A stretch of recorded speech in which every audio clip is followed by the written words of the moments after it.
ఒకరోజు నేను జూనైల్ హోమ్కి వెళ్ళాను, పిల్లల జైలుకి వెళ్ళాను.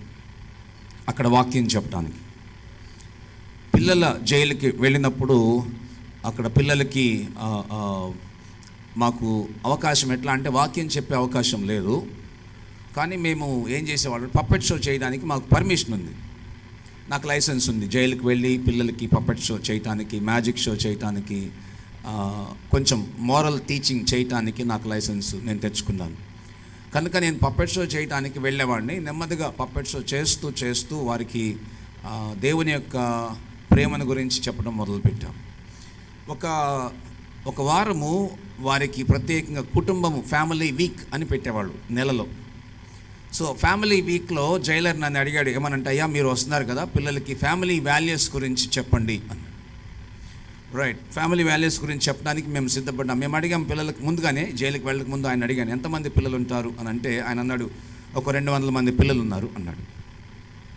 200 మంది పిల్లలు జువెనైల్ హోమ్లో ఉన్నారు. 5 రకాల కారణాలతో వాళ్ళు అక్కడ ఉంటారు. కొంతమంది తప్పిపోయిన పిల్లలు దొరికితే వాళ్ళని తీసుకొచ్చి జువెనైల్ హోమ్లో పెడతారు. కొంతమంది పారిపోయిన పిల్లలు, ఇళ్లలో నుంచి పారిపోయిన పిల్లలు ఒకవేళ దొరికితే తీసుకొచ్చి అక్కడ ఉంచుతారు. తర్వాత దొంగతనాలు చేస్తూ దొరికిపోయిన పిల్లలు జువెనైల్ హోమ్లో ఉంటారు. తర్వాత చైల్డ్ లేబర్గా ఉన్నప్పుడు ఈ లేబర్ ఆఫీసర్స్ సర్వేలో వాళ్ళు షాప్స్లో కానీ లేకపోతే మిల్లో కానీ ఇండస్ట్రీస్లో కానీ పిల్లలు పనిచేసే వాళ్ళు దొరికితే వాళ్ళని తీసుకొచ్చి జువెనైల్ హోమ్లో ఉంచుతారు. తర్వాత కొంతమంది పిల్లలు డ్రగ్స్కి అడిక్ట్ అయిన వాళ్ళు లేదా డ్రగ్స్ ట్రాన్స్పోర్ట్ చేయడానికి వాడబడేటటువంటి పిల్లలు దొరికితే వాళ్ళని జువెనైల్ హోమ్లో ఉంచుతారు. రకరకాల కారణాల చేత పిల్లలు ఆ జువెనైల్ హోమ్కి వస్తారు. దీంట్లో 2 రకాలు ఉన్నారు. కొంతమంది క్రిమినల్స్ కూడా ఉంటారు, హత్యలు చేసినటువంటి పిల్లలు, రేప్ కేసెస్లో ఇన్వాల్వ్ అయినటువంటి పిల్లలు. మీకు అర్థమవుతున్నాడు నేను చెప్పేది? రేప్ కేసెస్లో ఇన్వాల్వ్ అయిన పిల్లలు, హత్యల్లో ఇన్వాల్వ్ అయిన పిల్లలు ఆ జువెనైల్ హోమ్లో ఉన్నారు. నేను ఎందుకు ఈ మాట చెప్తున్నాను అని అంటే, వాళ్ళందరికీ ఫ్యామిలీ గురించి చెప్పాలి. ఆ పిల్లలతో నేను మాట్లాడుతూ ఉన్నాను, 200 మంది పిల్లలతో నేను మాట్లాడుతున్నాను.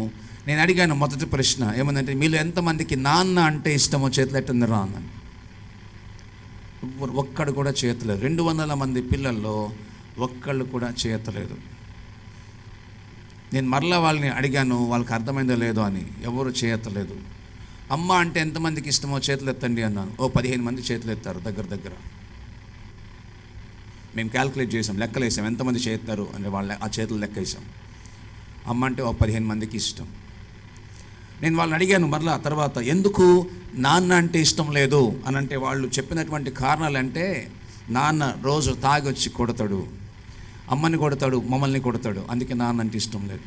నాన్న మమ్మల్ని అడుక్కోవటానికి రోడ్డు మీదకి తోలేస్తాడు రోజు సాయంత్రం పూట. నాన్న మమ్మల్ని అమ్మేస్తానికి ప్రయత్నం చేస్తాడు, అందుకే పారిపోయి వచ్చేసాను నేను. నాన్న మా చేత సిగరెట్లు తాగిపించాడు. నాన్న మా ముందే వేరే ఆమెతో ఉండేవాడు. రకరకాల కారణాలు ఆ పిల్లలు చెప్పారు. నేను పిల్లల్ని అడుగుతూ ఒక మాట అడిగాను, మరి ఒకవేళ మీ అమ్మ నాన్న వస్తే పంపిస్తే వెళ్ళిపోతారా అని అంటే, కొంతమంది పిల్లలు వెళ్ళిపోవడానికి ఇష్టపడ్డారు, కానీ ఒకడైతే నేను వెళ్ళన్నాడు.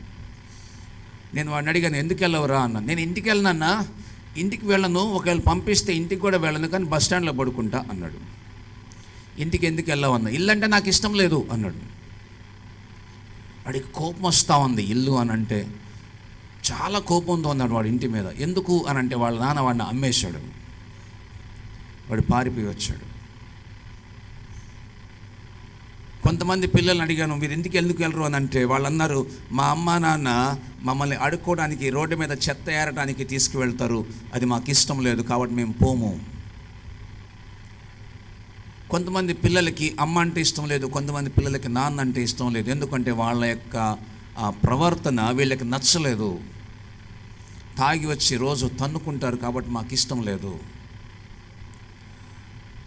పిల్లల కుటుంబాలు వాళ్ళ తల్లిదండ్రుల విషయంలో వాళ్ళు చెప్తున్న మాటలను బట్టి ఆ కుటుంబాలు బ్రోకెన్ ఫ్యామిలీస్గా ఉన్నాయి. మేము సర్వే చేయటం మొదలుపెట్టాము, పిల్లలు ఎందుకు చెడిపోతున్నారు, పిల్లలు ఎందుకు పాడైపోయారు అని ఆలోచన చేస్తే ఎక్కువ శాతము తల్లిదండ్రుల యొక్క ప్రభావము పిల్లల మీద ఉండటం వలన పిల్లలు చెడిపోవటానికి కారణమైంది. తల్లిదండ్రుల యొక్క ప్రవర్తన సరిగా లేకపోవటం వలన పిల్లలు వాళ్ళు సరిగా ఉండటం లేదు, సమాజానికి వాళ్ళు ప్రమాదకరంగా తయారవుతూ ఉన్నారు. పిల్లలు ఎక్కడి నుంచి వస్తారు? ప్రత్యేకంగా పుట్టరు. సమాజంలో నుంచి రావాలంటే కుటుంబంలో నుంచే రావాలి. ఆ కుటుంబంలో సరిగా లేకపోతే, కుటుంబమే సరిగా లేనప్పుడు పిల్లలు సరిగా ఉండరు. ఎందుకంటే పిల్లలకి ఫస్ట్ హీరో లేదా ఫస్ట్ హీరోయిన్ ఎవరు అని అంటే అమ్మ నాన్నే. వాళ్ళనే చూసి పెరుగుతారు, వాళ్ళనే చూసి నేర్చుకుంటారు, వాళ్ళనే చూసి మాట్లాడతారు, వాళ్ళనే చూసి ప్రవర్తిస్తారు, వాళ్ళనే చూసి వారి జీవితాలను కట్టుకోవటం మొదలు పెడతారు. సో తల్లిదండ్రులే మాదిరి కనుక ఈ పిల్లలు వాళ్ళని చూసి నేర్చుకుంటారు. మేము మాట్లాడుతూ ఉన్నప్పుడు పక్కన గదిలో కొంతమంది యవనస్తులు ఉన్నారని మేము గమనించాం. ఆ జైలర్ దగ్గర పర్మిషన్ తీసుకుని మేము ఆ యవనస్తుల రూమ్లోకి వెళ్ళాం. మమ్మల్ని పంపించారు, రూమ్లోకి ఎవరు వెళ్ళడానికి వీల్లేదు. హాల్లోకి పిల్లల్ని తీసుకొస్తారు, మేము అక్కడ వాళ్ళకి వాక్యం చెప్తాం అంతే. సో రూమ్లో ఉన్న వాళ్ళ దగ్గర మేము వెళ్ళినప్పుడు అక్కడ 15, 16, 17, 18 సంవత్సరాల పిల్లల్ని చూసాం, యవనస్తుల్ని చూసాం. నాకు చాలా ఆశ్చర్యం వేసింది. వాళ్ళు కూడా అక్కడ జూనల్ హోమ్లో జైల్లో ఉంటే నేను అడిగాను. ఒక కుర్రోడు మూలన కూర్చుని ఏడుస్తూ ఉన్నాడు. నేను వాడి దగ్గరికి వెళ్ళి పక్కన కూర్చుని అడిగాను, ఎందుకు ఏడుస్తున్నావు తమ్ముడు అని అంటే వాడు అన్నాడు, అన్న ఇంటర్మీడియట్ సెకండ్ ఇయర్ చదువుతున్నాను, నేను ఒక చిన్న రేప్ కేసులో ఇన్వాల్వ్ అయ్యాను, అది తప్పు అని తర్వాత నాకు తెలిసేసరికి నా జీవితం ఇట్లా అయిపోయింది. వాడు 3 సంవత్సరాలు అక్కడ ఉండాలి. ఇంకొక కుర్రాడిని అడిగాను, నువ్వు ఎందుకున్నావు ఇక్కడ అని అంటే, అన్న నేను డిగ్రీ ఫైనల్ ఇయర్ చదువుతున్నాను, గ్యాంగ్ రేప్లో ఇన్వాల్వ్ అయ్యాను. ఇంకొక కుర్రాడు అన్నాడు, ఎందుకున్నావు ఇక్కడ అని అంటే అన్నాడు, నేను కుర్రాళ్ళతో కలిసి మర్డర్ కేసులో ఇన్వాల్వ్ అయ్యాను అన్నాడు. నేను ఎందుకు ఈ మాట చెప్తున్నాను అంటే వాళ్ళకి ప్రత్యేకంగా ఈ చెడు అలవాట్లు అనేవి లేవు, కానీ ఎక్కడి నుంచి వచ్చినాయి? అమ్మా నాన్న వారిని సరిగా భయంతో, భక్తితో, దేవుని యొక్క ప్రేమతో పెంచకపోవటం వల్ల వారు సమాజం దగ్గరికి వెళ్ళి నేర్చుకున్నారు. ఇశ్రాయేలీలు వారు ప్రయాణం చేస్తూ అన్య దేశములో వారు బానిసలుగా ఉండి బానిసత్వం ముగించుకుని దాదాపుగా 539 సంవత్సరం క్రీస్తు పూర్వం 539వ సంవత్సరం తిరిగి ప్రయాణమై ఇశ్రాయేల్ దేశం వస్తున్నప్పుడు వారు పాడుతున్న పాట ఇది 128వ కీర్తన. వారు అప్పుడు దాకా బానిసత్వంలో ఉన్నారు, అప్పుడు దాకా బందీలుగా ఉన్నారు, అప్పుడు దాకా వారు చెరసాలలో ఉన్నారు. ఒక మాటలో చెప్పాలంటే వారు తిరిగి వచ్చేటప్పుడు వారు రాసుకున్న పాట ప్రతి సందర్భంలో వారి ప్రదేశాల నుంచి, గల్లీ ప్రాంతం నుంచి కానీ, కపెర్నహూము నుంచి కానీ, ఇంకా ఏ ప్రాంతం నుంచి అయినా వారు యెరూషలేము వెళ్ళేటప్పుడు ఈ పాట పాడుకుంటారు. 128వ కీర్తన, దీనికి యాత్ర కీర్తన అని పాడతారు. ప్రతి సంవత్సరము వారు ప్రయాణం చేసి వెళ్తున్నప్పుడు ఈ పాట పాడతారు. ఏమనంటే, యెహోవా యందు భయభక్తులు కలిగి ఆయన త్రోవల యందు నడుచువారు ధన్యులు. ఆ తర్వాత ఇంక కిందకు వచ్చేస్తే ఇంకొక మాట ఉంటుంది. ఏమనంటే, నీవు ధన్యుడవు, నీకు మేలు కలుగును, నీ లోగిట నీ భార్య ఫలించు ద్రాక్షవల్లి వలె ఉండును, నీ భోజనపు బల్ల చుట్టూ నీ పిల్లలు ఎలా ఉంటారంట? ఎందుకుంటారండి? ఎందుకుంటారు? మనం కొట్టుకుంటూ ఉంటే, తిట్టుకుంటూ ఉంటే ఎందుకుంటారు? మనము తాగుతూ ఉంటే, తిరుగుతూ ఉంటే ఎందుకుంటారు? మన పిల్లలు ద్రాక్షవల్లిలాగా లేకపోతే ఒలివల కొమ్మల్లాగా ఎలా ఉండగలుగుతారు చెప్పండి? ఆయన కుటుంబాన్ని సృష్టించాడు, ఆదాము అవ్వను చేశాడు, వారిద్దరిని కుటుంబముగా ఏర్పరిచి వారిని దీవించి వారికి బిడ్డలనిచ్చాడు. ఏమైంది అక్కడ? ఆదాము దేవునితో ఉన్న సాన్నిహిత్య సంబంధాన్ని, దేవునితో ఉన్న అద్భుతమైనటువంటి ఆ సహవాసాన్ని తన కుమారులకు సంపూర్తిగా నేర్పించలేకపోయాడు. కనుక కయీను హేబేలు మధ్య గొడవ వచ్చింది. తల్లిదండ్రులుగా మనము మన బిడ్డలకి దేవుని యొక్క భయాన్ని, దేవుని యొక్క ప్రేమను నేర్పించాలి.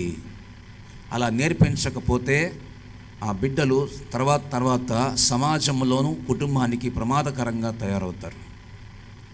ఈ బాధ్యత సండే స్కూల్ టీచర్ది కాదు, ఈ బాధ్యత సంఘ కాపరిది కాదు, ఈ బాధ్యత తల్లిదండ్రులది.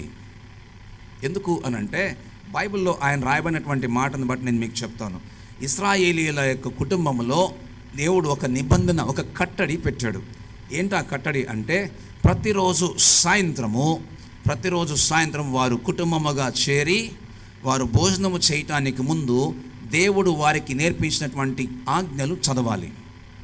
ఇది యూదుల యొక్క ఆచారం. మోషే వారికి కట్టడగా నియమించాడు. ప్రతి పండుగ సమయంలో కుటుంబముగా చేరి ఆ పండుగ ఎందుకు, ఎవరెవరు ఆచరించాలి, ఎలా ఆచరించాలి అనేవి పిల్లలకు తల్లిదండ్రులు నేర్పించాలి. ఆ తల్లిదండ్రులు నేర్పించేటప్పుడు ఇంటి పెద్ద ఎవరైతే ఉన్నారో, ఇంటి పెద్ద అంటే అక్కడ ఆ యూదుల కాలంలో వారికి ఉన్నటువంటిది ఉమ్మడి కుటుంబం అలవాటు ఉంది. దేవుడు వారికి అలా అలవాటు చేశాడు, ఉమ్మడి కుటుంబం. సో కాబట్టి ఇంటి పెద్ద నాన్న వారికి ఆ పండుగ యొక్క విలువలను చెప్తూ ఉండాలి. అది చెప్పాలి. దేవుడు చేసినటువంటి అద్భుతాలు, దేవుడు చేసిన ఆశ్చర్య కార్యాలు, దేవుడు చేసినటువంటి గొప్ప సంగతులు వారికి తెలియజేయమని ఆయన వారికి ప్రత్యేకంగా తెలియజేస్తూ వచ్చాడు. ఇంకొకటి ఏంటి అని అంటే, మనం ఒకసారి చూద్దాం, దయచేసి చూడండి. మీ దగ్గర ఉన్నటువంటి బైబిల్లో నుంచి 34వ కీర్తన మనం చూస్తే వారు ఒక ప్రత్యేకమైనటువంటి దేవుని యొక్క ఒప్పందాన్ని చూసుకుంటారు. ఒకసారి చూద్దాం. కీర్తన గ్రంథంలో 34వ కీర్తనలోకి వెళదాం. ఒకసారి ఎవరైనా 34వ కీర్తన తీసి దాన్ని ఒకసారి చూద్దాం. ఏంటి అని అంటే, ఒకసారి ఆ మాటలు చాలా శ్రేష్టమైన మాటలు కనిపిస్తాయి. 9వ వచనం ఎవరైనా చదువుతారా? యెహోవా భక్తులారా, చాలు, యెహోవా భక్తులారా ఆయన యందు భయభక్తులు ఉంచుడి. ఇక్కడ మనం చూస్తున్నటువంటి ఈ శ్రేష్టమైనటువంటి వాక్యంలో ఏం కనిపిస్తుంది అని అంటే, దేవుని యొక్క భయముతో భక్తితో ఉంచాలి. ఆ తర్వాత వచనాలు నేను తర్వాత చదివిస్తాను. అయితే 78వ కీర్తన ఒకసారి చూద్దాం. 78వ కీర్తన గ్రంథం 78వ కీర్తన అక్కడ 4వ వచనం నుంచి మనం ఒక్కసారి చూద్దాం, లేదా 3వ వచనం నుంచి కూడా చదవచ్చు. మాకు తెలిసిన సంగతులను, మా పితరులు మాకు వివరించిన సంగతులను చెప్పెదము. తర్వాత యెహోవా స్తోత్రార్హ క్రియలను, ఆయన బలమును, ఆయన చేసిన ఆశ్చర్య కార్యములను దాచకుండా వాటిని వారి పిల్లలకు మేము చెప్పెదము. ఎవరికి? వారి పిల్లలకు వారు చెప్పాలి. ఏం చెప్పాలా? దేవుడు చేసిన ఆశ్చర్య కార్యాలు, దేవుడు చేసిన అద్భుతాలు వారి పిల్లలకు వారు చెప్పాలి. నేను అంటాను, మన పిల్లలకు మనం చెప్పకపోతే ఎవరు చెప్తారు దేవుని గురించి? మనము దేవుడు చేసిన అద్భుతాలు మన పిల్లలకి మనం చెప్పకపోతే ఇంకెవరు చెప్తారు? అంటే దేవుడు మన జీవితాల్లో అద్భుతాలు చేస్తున్నాడు అనే విషయాన్ని మన పిల్లలకు మనం చెప్పాలి అంటే దేవుడు మన జీవితంలో అద్భుతాలు చేసిన సంగతులు మనకు తెలియాలి. సంగతులు తెలియాలంటే మనం దేవుని యందు భయభక్తులు కలిగి ఉండాలి. అప్పుడు దేవుడు చేసిన మేలులు మనం జ్ఞాపకం చేసుకుంటాము. ఒరే నాన్న, దేవుడు నాకు సహాయం చేశాడురా, లేకపోతే నేను ఈ స్కూల్ ఫీజు కట్టేవాడిని కాదు. దేవుడు నాకు సహాయం చేశాడు కాబట్టి ఈ బండి కొన్నాను, లేకపోతే చాలా కష్టమయ్యేది నాన్న. లేకపోతే ఇదిగో దేవుడు నాకు సహాయం చేశాడు కాబట్టి ఇదిగో నువ్వు వేరే దేశం వెళ్ళి చదువుకోవడానికి, వేరే కాలేజీలో చదువుకోవడానికి, లేదా బాగా బతకడానికి, లేదా వ్యాపారం చేయడానికి దేవుడు నాకు సహాయం చేయబట్టి మనం ఇది చేయగలుగుతున్నాం, మనం ఇది జీవించగలుగుతున్నాం అని మన బిడ్డలకు మనం చెప్పగలగాలి. అలా చెప్పాలి అని అంటే ముందు మనము దేవునితో సంబంధాన్ని కలిగి ఉండాలి. ఎప్పుడైతే దేవునితో సంబంధాన్ని కలిగి ఉంటామో దేవుడు చేసే సంగతులు మనకు అర్థమవుతాయి. జాగ్రత్తగా ఈ విషయం అర్థం చేసుకోండి. దేవుడు చేసే సంగతులు నీకు అర్థం కాకపోతే నువ్వు పిల్లలకు చెప్పలేవు. దేవుడు చేసే సంగతులు లేదా ఆశ్చర్య కార్యాలు, అద్భుతాలు నీకు తెలియాలి అనంటే నీకు దేవునికి మధ్య సంబంధం ఉండాలి. నీకు దేవునికి మధ్య సంబంధం ఉన్నప్పుడు ఆయన చెప్తాడు, మనకు అర్థమవుతుంది. అబ్రహాముకి దేవునికి సంబంధం ఉంది. వారిద్దరూ మంచి స్నేహితులుగా ఉన్నారు, మాట్లాడుకోవటం మొదలుపెట్టారు. 75 సంవత్సరాలు వచ్చినాయి అబ్రహాంకి. దేవుడు చెప్పాడు, అబ్రహాం బయలుదేరి బయటకు వచ్చేసి నేను దీవిస్తా అన్నాడు. వచ్చేసాడు. 75 సంవత్సరాలు 80 సంవత్సరాలు అయింది, దీవెనలు లేవు, బిడ్డలు లేరు. 90 సంవత్సరాలు అయిపోయింది, బిడ్డలు లేరు. అబ్రహాంకి ఏం అర్థం కావట్లా, దేవా నువ్వు వచ్చేయమన్నావు, నేను వచ్చేసాను, అయితే నాకు బిడ్డలు లేరయ్యా అని ఆశ ఎదురు చూస్తూ ఉన్నాడు. 99 సంవత్సరాలు వచ్చేసినాయి. దేవుడు మాట్లాడుతున్నాడు, అబ్రహాం బాగున్నావు అంటే, ఏం బాగుంటాను దేవా, నువ్వు భలే ఉన్నావు, నన్ను రమ్మన్నావు, దీవిస్తా అన్నావు, నా సంతానం ఇసుకరేణుల కంటే అధికంగా చేస్తానన్నావు, నా కుటుంబంలో చాలా వేదన ఉందయ్యా. ఏంటా వేదన అని అంటే, కొడుకు లేడు నాకు, నా ఆస్తికి వారసుడు లేడు కదా, నా తర్వాత సంతానం లేదు కదా, నువ్వు దీవిస్తానని చెప్పావు కదా, నా దీవెన ఏది అని అడిగితే అన్నాడు దేవుడు, వచ్చే సంవత్సరం నీ కొడుకుని ఇస్తాను, దీవించాను పో అని.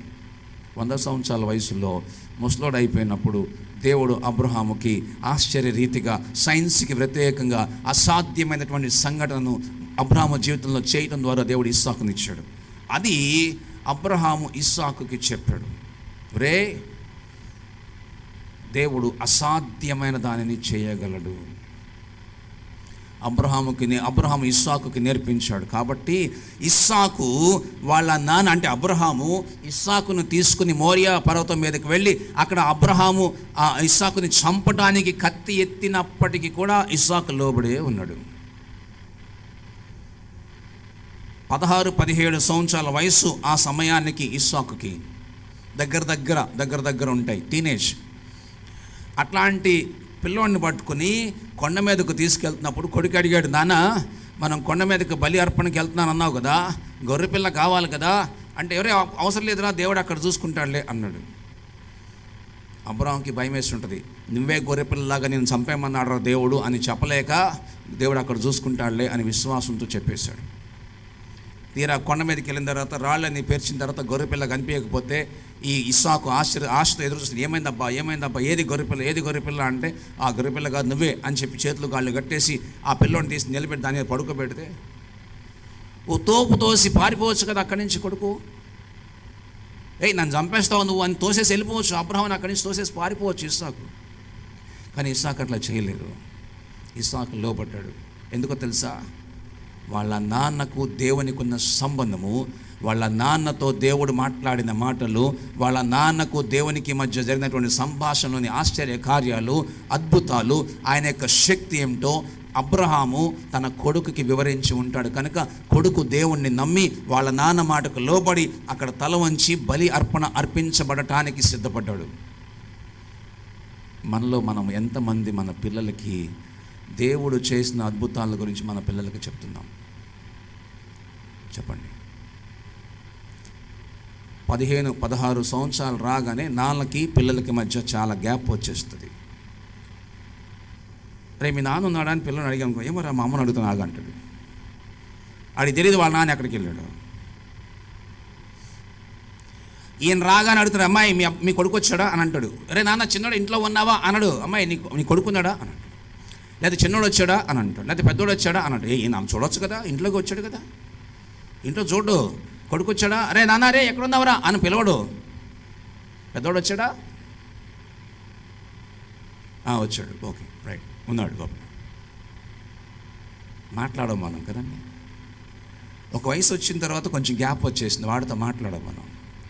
పర్లేదులే వాడు వచ్చాడు కదా చాలే మాట్లాడము. వీడు కూడా మాట్లాడు నాన్న దగ్గరకు వచ్చి, అమ్మ నాకు కాలేజీ ఫీజు కట్టాలి. నాన్న నాకు కాలేజీ ఫీజు కట్టాలి. నాన్న అడగడు, అమ్మ మేము పిక్నిక్ వెళ్తున్నాం డాడీని డబ్బులు అడగ. నువ్వు అడగరా అంటే, నువ్వు అడుగు మమ్మీ, నాకు డాడీ ఇవ్వడు. నేను మాట్లాడా డాడీతో.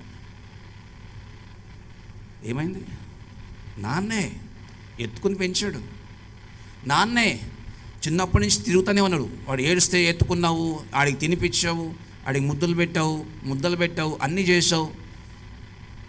15-16 సంవత్సరాలు వచ్చిన తర్వాత ఏమైపోయింది? అదే కొడుకుతో మాట్లాడటానికి ఏదైతే గ్యాప్ పెరుగుతూ ఉందో, తండ్రికి కొడుకులకి మధ్య గ్యాప్ పెరుగుతూ ఉందో ఏమవుతుందో తెలుసా? ఈ గ్యాప్లో మూడవ వ్యక్తి ఎంటర్ అవుతాడు. మన పిల్లల్ని చెడగొట్టడానికి, మన పిల్లల్ని లోకం వైపు నడిపించడానికి మూడవ వ్యక్తి ప్రవేశించే ప్రమాదం ఉంది. కనుక పిల్లలకి తల్లిదండ్రులకు మధ్య గ్యాప్ రాకూడదు. అది రాకుండా జాగ్రత్తగా కాపాడుకోవాలి. కుటుంబానికి మధ్య సంబంధములో కుటుంబముగా వారు కట్టబడాలి. అది చాలా చాలా అవసరం. నాన్న చెప్పు, ఏం కావాలా? పిల్లలందరూ పైన సండే స్కూల్లో ఉన్నారు. సండే స్కూల్ పైన జరుగుతుంది, వెళ్ళిపో. ఓకే, ఇక్కడ మనం చాలా జాగ్రత్తగా ఆలోచన చేద్దాం. ఏం జరుగుతుంది ఇక్కడ అనంటే ఈ తండ్రి, ఈ కుటుంబం జాగ్రత్త చూడండి. 128వ కీర్తన, ఈ కుటుంబం చూడండి ఒకసారి. 128వ కీర్తనలో కుటుంబం జాగ్రత్త చూడండి. 3వ వచనం, ఏమంటాడు ఆయన? నీ లోగిట నీ భార్య ఫలించు ద్రాక్షవల్లి వలె ఉండను, నీ భోజనపు బల్ల చుట్టూ నీ పిల్లలు కలిసి భోజనం చేసి ఎంతకాలమైందో పిల్లలతో కదా. మనకు ఆశ ఉంటుంది పిల్లలతో కలిసి భోజనం చేయాలని, కానీ వాడింటికి రాడు. నేను వెళ్ళేవాడిని కాదు మా ఇంటికి. రాత్రి 10:30, 11 తర్వాత ఇంటికి వెళ్ళేవాడిని. అప్పటికి మా అమ్మ నాన్న పడుకునేవాళ్ళు. పడుకున్న తర్వాత ఇంటికి వెళ్ళేవాడిని. నేను 10th క్లాస్ చదువుతున్న ఆ టైంలో ఫ్రెండ్స్తో బయట ఉండేవాడిని. నాకు ఇష్టమయ్యేది కాదు ఇంటికి వెళ్ళటం, నచ్చేది కాదు మా ఇంట్లో సంగతులు. కాబట్టి నేను 10:30, 11 దాకా రోడ్డు మీద తిరిగి ఆ తర్వాత వీళ్ళు పడుకుంటారు అనుకున్న తర్వాత అప్పుడు ఇంటికి వెళ్ళేవాడిని. అప్పుడు ఇంటికి వెళ్ళి నేను ఒక్కనే అన్నం పెట్టుకుని తినేవాడిని, లేదా పడుకునేవాడిని. నేను ఎందుకు మాట చెప్తున్నానంటే, ఎప్పుడైతే నీకు నీ పిల్లలకి మధ్య గ్యాప్ అనేది పెరుగుతూ ఉందో సంబంధాలు సరిగా ఉండవు, కుటుంబంలో సమాధానం సరిగా ఉండదు. దీని అంతటి కారణం ఏంటి? ప్రేమ. కుటుంబాలలో ప్రేమ లేకపోవటం. మీరు అనొచ్చు, బ్రదర్ మీరు బలి చెప్తున్నారు. కాదు, ప్రేమ ఉందండి మా పిల్లలంటే. ప్రేమ ఉంటే దాన్ని వ్యక్తపరచాలి, ప్రేమ ఉంటే దానిని చూపించగలగాలి. అందుకే ఇక్కడ అంటాడు కదా, నీ భోజనపు బల్ల చుట్టూ నీ పిల్లలు ఒలీవ మొక్కల వలె. ఒలీవ మొక్కతో ఎందుకు పోల్చాడు ఆయన?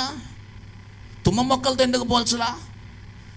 ఏమండి, ఒలీవ మొక్కలతో ఎందుకు పోల్చాడు? ద్రాక్ష చెట్టుతో ఎందుకు పోల్చలా? ఒలీవ మొక్కతో ఎందుకు పోల్చాడు పిల్లల్ని? ఎందుకని? ఒలీవ మొక్క చాలా చాలా శ్రేష్టమైంది ఆ దేశంలో. దేవుడు ఇశ్రాయేల్ దేశంలో కొన్ని శ్రేష్టమైన వాటిని సిద్ధపరిచి ఉంచాడు. కనుక ఒలీవ మొక్క అనారోగ్యం వచ్చిన వారికి చాలా ఆరోగ్యాన్ని తీసుకొచ్చేటటువంటి ఔషధం లాంటిది. ఆలివ్ ఆయిల్, దాన్ని ఔషధానికి వాడతారు, మందుకి వాడతారు. బాధ వేసినప్పుడు పిల్లలుంటే సంతోషం వస్తుంది. ఆదరణ లేనప్పుడు, ధైర్యం కోల్పోయినప్పుడు పిల్లల దగ్గర ఉంటే ధైర్యం వస్తుంది. నిరాశ ఉన్నప్పుడు, లేకపోతే కృంగిపోయినప్పుడు పిల్లలు పక్కన ఉంటే మనకు ధైర్యం వస్తుంది కదండి. వాళ్ళు ఉంటే చాలు, వాళ్ళని చూసి బతికేస్తాం అనుకుంటాం మనం. వాళ్ళు పక్కన లేకపోతే చాలా వేదన ఉంటుంది, వాళ్ళ పక్కన లేకపోతే చాలా బాధ ఉంటుంది. మనమే వాళ్ళని దూరంగా తోసేస్తే, మన మూలంగానే వాళ్ళు దూరంగా వెళ్ళిపోతే, మనమే వాళ్ళని సరిగా పెంచకపోతే, మన మూలంగా వాళ్ళు లోకం వాళ్ళకి వెళ్ళిపోతే, మనల్ని చూసి వాళ్ళు చెడ్డ అలవాట్లు నేర్చుకుంటే, ఒలివ మొక్కల్లాగా ఎలా ఉంటారు? తుమ్మ మొక్కల్లాగా ఉంటారు. ఆశీర్వాదకరంగా ఉండరు, ప్రమాదకరంగా తయారవుతారు. మన పిల్లల్ని మనము మన కుటుంబానికి, మన సమాజానికి, మన సంఘానికి, దేశానికి ఆశీర్వాదకరంగా తయారు చేయాలి. ఎప్పుడైతే అలా చేయగలుగుతామో అప్పుడు మన కుటుంబం దీవించబడిన కుటుంబంగా కనిపిస్తుంది. ఈ 128వ కీర్తనలో ఉన్నటువంటి విషయాలు ఏం కనిపిస్తాయి అంటే, పిల్లలు ఒలీవ మొక్కల వలె భోజనపు బల్ల దగ్గర ఉంటారు. కుటుంబముగా కలిసి ఎంతమంది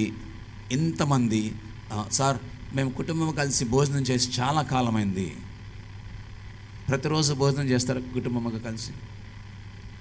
ఇది సాధ్యం కాదులేండి మీరు చెప్పేది అనొచ్చు. సాధ్యం చేసుకుంటే అవుతుంది. అమెరికా వాళ్ళకు ఒక అలవాటు ఉంది. ఏంటి అని అంటే, వాళ్ళు మార్నింగ్ బ్రేక్ఫాస్ట్ కానీ లేదా ఈవినింగ్ డిన్నర్ కానీ తప్పనిసరిగా పిల్లలతో కలిసి కూర్చుని భోజనం చేస్తారు. ఫ్యామిలీ కుటుంబముగా కలిసి తింటారు వాళ్ళు. అది మార్నింగ్ బ్రేక్ఫాస్ట్ అన్న అవ్వచ్చు, లేదా లంచ్ అన్న అవ్వచ్చు, లేదా డిన్నర్ అన్న అవ్వచ్చు. డేలో ఏదో ఒక మీల్ ఫ్యామిలీగా వాళ్ళు కలిసి కూర్చొని తింటారు. నేను అడిగాను వాళ్ళని, ఎందుకు మీరు ఫ్యామిలీగా అలా కలిసి కూర్చొని తినాలి అని అంటే, that's a relationship, that's a builds our relationship, that builds hour strength అని అంటారు వాళ్ళు. మా కుటుంబానికి ధైర్యాన్ని ఇస్తుంది, మాకు వారికి మధ్య సంబంధాన్ని పెంచుద్ది, ప్రేమను పంచుద్ది అని అంటాడు. ఒకరి కోసం ఒకళ్ళు వాళ్ళు కలిసి కూర్చుని భోజనం చేస్తారు. నేను అంటాను, మన కుటుంబంలో అది సాధ్యమైద్దా? సాధ్యం అవుతుంది. అది చేయగలగాలి. కూర్చొని భోజనం చేయటం, కూర్చొని భోజనం చేసేటప్పుడు అనేక విషయాలు మాట్లాడుకోవడానికి అది అవకాశం దొరుకుతుంది. ఒకవేళ పిల్లలతో పర్సనల్గా మనం టైం స్పెండ్ చేయలేకపోవచ్చు, వాళ్ళతో కూర్చుని మాట్లాడలేకపోవచ్చు, ఇంట్లోనే ఉంటాము. మనం ఒక గదిలో ఉంటాం, వాళ్ళు ఒక గదిలో ఉంటారు. ఇంట్లోనే ఉంటాం, మనం ఒక పనిలో ఉంటాం, వాళ్ళు ఇంకో పనిలో ఉంటారు. ఇంట్లోనే ఉంటాం, మనం పేపర్ చదువుకుంటా ఉంటాం, లేదా టీవీ చూస్తూ ఉంటాం, వాళ్ళు గేమ్లు ఆడుకుంటూ ఉంటారు. అది టైం స్పెండ్ చేయటం కాదు. వాళ్ళతో కూర్చుని మాట్లాడటం టైం స్పెండ్ చేయటం. వాళ్ళతో కూర్చుని వాడికి ఏం బాధ ఉందో, ఏం బాధ లేదో, ఏమి కష్టం ఉందో, ఏది అవసరం ఉందో మాట్లాడటం, అది టైం స్పెండ్ చేయటం అవుతుంది. సూసన్న వెస్లీ, జాన్ వెస్లీ గారి తల్లి, ఆమె ఆమె తన బిడ్డలందరూ 18 మంది వరుసగా ఉంటే రోజు వాళ్ళ కోసం ప్రార్థన చేసేది. వాళ్ళు పడుకునేసరికి ఆమె రోజు ఒకరి తల మీద తల మీద చేయబెట్టి ప్రార్థన చేసుకునేసరికి 3 అయిపోయేది, దగ్గర తెల్లారిపోయేది. 1 గంట 2 గంటలు పడుకునేది, మళ్ళీ పొద్దున్న లేసి వాళ్ళ కోసం వంట వ్యాపారం చేయడం మొదలుపెట్టేది. ఆమె ఏమని ప్రార్థన చేసేది తెలుసా? 18 మంది పిల్లలకి, అయ్యా ఈ 18 మంది పిల్లలు సేవకులు అవ్వాలని ప్రార్థన చేసేది. ఆ పిల్లలు చెడిపోకూడదని వారితో మాట్లాడడానికి, వారి స్కూల్ సంగతులు తెలుసుకోవడానికి ఆయన గారు, ఆ తండ్రి గారు, పాస్టర్ గారు ఆయన సేవకి వెళ్ళిపోతే ఈమె ఏం చేసేదంటే వారమంతా టైం కేటాయించి డివైడ్ చేసేది. చిన్నవాడికి ఇదిగో రెండో వాడికి సోమవారం సాయంత్రం 5 గంటల నుంచి 6 గంటల వరకు టైం, మూడో వాడికి లేదా బుధవారం ఉదయం పూట 6 గంటల నుంచి 7 గంటల వరకు టైం, లేదా 4వ వాడికి ఇదిగో సాయంత్రం పూట 5 గంటలకి, లేదా గురువారం సాయంత్రం పూట 7 గంటలకి వాళ్ళకి టైమ్స్ కేటాయించేది. ఆ టైంలో వాళ్ళు వచ్చి వాళ్ళ అమ్మ పక్కన కూర్చుని మాట్లాడుకునేవాళ్ళు. ఆ టైంలో షేర్ చేసుకునేవాళ్ళు వాళ్ళ బాధ అంతా, లేకపోతే వాడి స్కూల్లో ప్రాబ్లమ్స్ అన్నీ, వాడికి వచ్చినాయి, వాడికి రానివి, వాడి కష్టాలు, వాడి బాధలు అన్నీ అమ్మతో చెప్తే ఆమె కూర్చుని పక్కన కూర్చోబెట్టుకుని వాడి భుజమే చేసి ప్రార్థన చేసేది. ఆన్సర్ చెప్పేది కాదు, జస్ట్ ప్రార్థన చేసేది. ఆ ప్రార్థనలోనే వాడికి కావాల్సిన జవాబులన్నీ దొరికాయి. అందువలన ఈ 16 మంది అద్భుతమైన సేవకులుగా తయారయ్యారు. దేశాలను వారు కదిలించగలిగారు విశ్వాసంతో, వాక్యంతో వారు దేశాన్ని నింపేశారు. అంతే. మన బిడ్డల్ని పక్కన కూర్చుని ప్రార్థన చేసి ఎంతకాలం అయింది ఏమండి? మన బిడ్డలతో కలిసి కుటుంబముగా ప్రార్థన చేసి ఎంతకాలం అయింది? బ్రదర్, మా ఇంట్లో కుటుంబ ప్రార్థనే ఉండదు, బల్లెటోడివే, మాకు డ్యూటీ ఉంటుందండి నైట్. ఒప్పుకుంటాను నేను, మీకు నైట్ డ్యూటీలు ఉన్నాయి, వెళ్ళిపోవాలి. వారంలో ఏదన్నా ఒక రోజు దొరుకుతుంది కదా అవకాశాన్ని కల్పించుకోవాలి. ఎందుకు ఈ మాట చెప్తున్నానంటే, కుటుంబాన్ని గనక నువ్వు కట్టుకోకపోతే, కుటుంబాన్ని ప్రార్థనతో కట్టుకోకపోతే, కుటుంబాన్ని వాక్యంతో కట్టుకోకపోతే, కుటుంబాన్ని దేవుని ప్రేమతో కట్టుకోకపోతే, కుటుంబాన్ని దేవుని యొక్క భయభక్తులతో కట్టుకోకపోతే, కుటుంబాన్ని దేవుని యొక్క వాక్యంతో, దేవుని యొక్క సన్నిధితో కట్టుకోకపోతే సాతాను నీ కుటుంబాన్ని చెడగొడతాడు, విడగొడతాడు, పాడు చేస్తాడు. జాగ్రత్త. మీరు వినే ఉంటారు, నేను ఒక పేపర్లో ఒక న్యూస్ చదివాను, ఒక మ్యాగజైన్లో చదివాను ఒక స్టోరీ. ఒక ఆమె అమెరికా నుంచి ఇండియాకి వస్తూ ఉంది. ఇండియాకి వస్తూ ఉంటే, ఆమె అమెరికా నుంచి ఇండియాకి వస్తూ ఉంటే ఫ్లైట్లో వస్తూ ఉంది. ఫ్లైట్లో కామన్గా లంచ్ సర్వ్ చేస్తారు, డిన్నర్ సర్వ్ చేస్తారు, స్నాక్స్ సర్వ్ చేస్తారు. అది వాళ్ళ టికెట్లో వాళ్ళు కొనేస్తారు. ఒక ఆమె ఆమె కూర్చుంది. ఆమె ఆ లంచ్ టైం అయింది. ఆమెకు సర్వ్ చేయడానికి ఎయిర్ హోస్టెస్ తీసుకొచ్చి భోజనం ఇస్తే నేను తినను అని చెప్పింది. ఆమె నేను తిననమ్మా అని అంటే ఆమె అనుకుంది, సరే ఇప్పుడు తిందేమో అని వెళ్ళిపోయింది. మరలా డిన్నర్ టైంకి వచ్చి మళ్ళీ ఇస్తే నేను తిననమ్మా అంది. ఈ ఎయిర్ హోస్టెస్కి డౌట్ వచ్చింది. ఏమనంటే, ఒకవేళ ఈమె ఫీజు గురించి ఆలోచిస్తుందేమో, ఈమెకు తెలియదేమో అనుకుని, అమ్మ నువ్వు తినాల్సిన భోజనం అంతా టికెట్ ముందుగానే మేము కొనేసాము, మేము తీసేసుకుందాం డబ్బులు, ఇది భోజనం ఫ్రీగా నీకు ఇవ్వట్లేదు, మేము ఆల్రెడీ నువ్వు డబ్బులు చెల్లించావు, నువ్వు తినొచ్చు అని అంది. అప్పుడు ఆమె అంది, లేదు నేను ఉపవాసం ఉంటున్నాను అంది. నేను ఉపవాసం ఉన్నాను అని అంటే ఆమె సరే ఇంక డిస్టర్బ్ చేయలేక వెళ్ళిపోయింది. ఈమె కూర్చున్న సీటుకి పక్కన ఇంకొక ఆయన కూర్చున్నాడు. ఆయన కూడా భారతదేశం వస్తున్నాడు, అమెరికా నుంచి. ఆయన పాస్టర్ గారు ఈమె కూర్చునే ఆ మాట ఉపవాసం అనగానే ఆయనకి చాలా సంతోషం వేసింది. అమ్మ నువ్వు ఎందుకు ఉపవాసం ఉన్నావు అని అన్నాడు. అని అంటే అప్పుడు ఆమె చెప్పింది, నేను భారతదేశంలో ఉన్న కుటుంబాల కోసం ఉపవాసం ఉండి ప్రార్థన చేస్తున్నాను అని అంది. ఆయనకి ఇంకా చాలా సంతోషం వేసింది. అబ్బా ఎంత గొప్ప ఆలోచన ఉంది నీకు, కుటుంబాల కోసం నువ్వు ప్రార్థన చేస్తున్నావు అని అన్నాడు ఆయన. అమ్మ నువ్వు ఏ సంఘానికి వెళ్తావు అని అన్నాడు. అమ్మ నువ్వు ఏ సంఘానికి వెళ్తావు, నేను ఈ సంఘం గురించి తెలుసుకోవాలనుకుంటున్నాను, ఎందుకనంటే నీకు ఇంత మంచి ఆలోచన ఉంది, భారతదేశంలోని కుటుంబాల కోసం నువ్వు ప్రార్థన చేస్తున్నావు కాబట్టి నువ్వు ఏ చర్చికి వెళ్తావు అని అంటే ఆమె చెప్పింది, సాతాను వర్షిప్ చర్చ్, సాటన్ వర్షిప్ చర్చ్కి నేను పోతాను అందామె. ఆయనకు భయం వేసి అడిగాడు, ఇంతకీ నువ్వు ఏమని ప్రార్థన చేస్తున్నావు అన్నాడు. ఆ మంది భారతదేశంలో ఉన్న కుటుంబాలు, క్రైస్తవ కుటుంబాలు చీలిపోవాలని, విడిపోవాలని ప్రార్థన చేస్తున్నాను అని అంది. ప్రియమైన సంగమా, నీ కుటుంబం కోసం నువ్వు ప్రార్థన చేస్తున్నావా? ఉపవాసం ఉండి ప్రార్థన చేస్తున్నావా? దీవించబడాలని ప్రార్థన చేస్తున్నావా? నీ బిడ్డలు ఆశీర్వాదకరంగా ఉండాలని ప్రార్థన చేస్తున్నావా? నీ బిడ్డలు పాడైపోకుండా సమాజానికి దీవెనకరంగా ఉండాలని ప్రార్థన చేస్తున్నావా? ఉపవాస ప్రార్థన చేస్తాం మనం. ఉపవాస ప్రార్థనలో నిజంగానే ఉపవాసం ఉంటాం, చాలా కఠినంగా ఉపవాస ప్రార్థన చేస్తాం. నీ బిడ్డల కోసం చేస్తున్నావా? కుటుంబముగా కలిసి ప్రార్థన చేస్తున్నామా? ఎందుకు అనంటే ఇక్కడ కుటుంబము అంతా కలిసి కూర్చుని వాళ్ళు ప్రార్థన చేసుకుంటున్నారు. కుటుంబం అంతా కలిసి కూర్చుని దేవుని ఆరాధన చేస్తూ ఉన్నారు. కుటుంబం అంతా కలిసి కూర్చుని దేవుని మహింపరుస్తూ ఉన్నారు. కుటుంబం అంతా కలిసి కూర్చుని దేవుడిచ్చిన దీవెనలు చదువుకుంటూ తెలుసుకుంటూ ఉన్నారు. కుటుంబముగా వాళ్ళు దేవుని సన్నిధికి వచ్చారు. నాన్న వస్తే అమ్మ రాదు, అమ్మ వస్తే నాన్న రాడు, తల్లిదండ్రులు వస్తే పిల్లలు రారు చర్చికి. వాడికి నచ్చదు, వాడు రానంటాడు, వదిలేసి వెళ్ళిపోతాం. సరే నువ్వు ఇంటి దగ్గర ఉండు అంటే వాడు హాయిగా టీవీ తిప్పుకుంటూ కూర్చుంటాడు, లేదా సెల్ ఫోన్ తిప్పుకుంటూ కూర్చుంటాడు. వీళ్ళు ఇంటికి చర్చికి వస్తారు. లేకపోతే పిల్లలు చర్చికి వస్తారు, తల్లిదండ్రులు చర్చికి రారు. మీరు పండులే, అరే నువ్వు అమ్మని తీసుకొని పోరా, నేను రాలేరా అంటాడు నాన్న. ఆయన ఇంట్లో కూర్చొని టీవీ తిప్పుతూ ఉంటాడు. నేను ఎందుకు ఈ మాట చెప్తున్నానంటే, మన కుటుంబము దీవించబడిన కుటుంబముగా ఉండాలి అనంటే, ఆశీర్వదించబడిన కుటుంబంగా మన పిల్లలు ఉండాలి అనంటే, మన పిల్లలు సంఘానికి ఆశీర్వాదకరంగా, సమాజానికి ఆశీర్వాదకరంగా ఉండాలి అనంటే మనం కుటుంబముగా ప్రార్థన చేయాలి, కుటుంబముగా దేవుని సన్నిధిలో ఉండాలి. ఇది చాలా చాలా ప్రాముఖ్యమైనటువంటి సంగతి. ఎందుకు ఈ మాట చెప్తున్నానంటే, ఈ తర్వాత మాట చూద్దాం. ఈ తర్వాత మాట 4వ వచనం చదవండి. 128వ కీర్తనలో 4వ వచనం. యెహోవా యందు భయభక్తులు గలవాడు ఎలాగా ఇదిగో పైన రాసినటువంటి 3వ వచనంలో లాగా నువ్వు ఆశీర్వదించబడాలంటే నీ చేతుల కష్టార్జితాన్ని నువ్వు అనుభవించాలి. వేరేవాడు అప్పులవాడు ఎత్తుకొని పోకూడదు అనుకుంటే, వేరేవాడు నిన్ను మోసం చేసి నీ డబ్బులు తీసుకుపోకూడదు అనుకుంటే, నీ ఆస్తి నీ పిల్లల కోసం సంపాదించే సంపాదన సాతాను ఎత్తుకొని పోకూడదు, దొంగిలించకూడదు అని అంటే నువ్వు భయభక్తులు కలిగి ఉండాలి. భయభక్తులు కలిగి ఉండడం ఎలాగా అని అంటే 34వ కీర్తన అంటాడు కదా. ఇప్పుడు ఇక్కడికి వెళ్దాం. 34వ కీర్తనకి వెళ్తే అక్కడ అంటాడు 11వ వచనంలో, పిల్లలారా మీరు వచ్చి నా మాట వినుడి, యెహోవా యందలి భయభక్తులు మీకు నేర్పెదను. యెహోవా యందు భయభక్తులు కలిగి ఉంటే దీవించబడతాము. ఆ భయభక్తులు ఎలాగో ఇక్కడ నేర్చుకోవాలంట. 34వ కీర్తనలోకి వెళ్తే ఆయన అంటాడు కదా, యెహోవా యందలి భయభక్తులు మీకు నేర్పెదను. బ్రతకగోరువాడు ఎవరైనా ఉన్నాడా? మేలు నొందొచ్చు అనేక దినములు బ్రతకగోరువాడు ఎవడైనా ఉన్నాడా? చెడ్డ మాటలు పలుకకుండా నీ నాలుకను, కపటమైన మాటలు పలుకకుండా నీ పెదవులను కాచుకొనొచ్చు. కీడు చేయటమా నీ మేలు చేయము, సమాధానం వెతికి దాన్ని వెంటాడము. యెహోవా దృష్టి నీతిమంతుల మీద ఉన్నది, ఆయన చెవులు వారి మొరలను ఒగ్గి ఉన్నవి. దుష్క్రియలు చేయవారి జ్ఞాపకమును భూమి మీద ఉండి కొట్టివేయుటకై యెహోవా సన్నిధి వారికి విరోధముగా ఉన్నది. అయితే చివరిలో ఇంకొక మాట మాట్లాడతాడు 17వ వచనంలో, నీతిమంతులు మొరపెట్టగా యెహోవా ఆలకించును. వారి శ్రమలలో నుండి లేదా శ్రమలన్నిటిలో నుండి వారిని,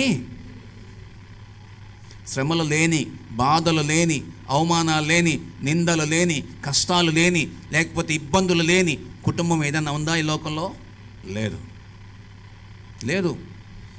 ఏదొక సమస్యతో కుటుంబం ఉంటుంది, ఏదొక బాధ మన కుటుంబాల్లో ఉంటుంది, ఏదొక వేదన మన కుటుంబాల్లో ఉంటుంది, ఏదొక కష్టం మన కుటుంబాల్లో ఉంటుంది, ఏదొక అవమానం మన కుటుంబాల్లో ఉంటుంది, ఏదొక నింద మన జీవితాల్లో ఉండి తప్పనిసరిగా ఉంటుంది, మనం అనుభవించి వెళ్తాం. అయితే ఇవన్నీ దేవునికి తెలియవా? తెలుసు. వాటన్నిటిలో నుంచి నిన్ను బయటకు తీసుకురావడానికి ఆయన అంటాడు, నువ్వు ఎట్లా ఉండాలా? నీతిమంతుడిగా ఉండాలి.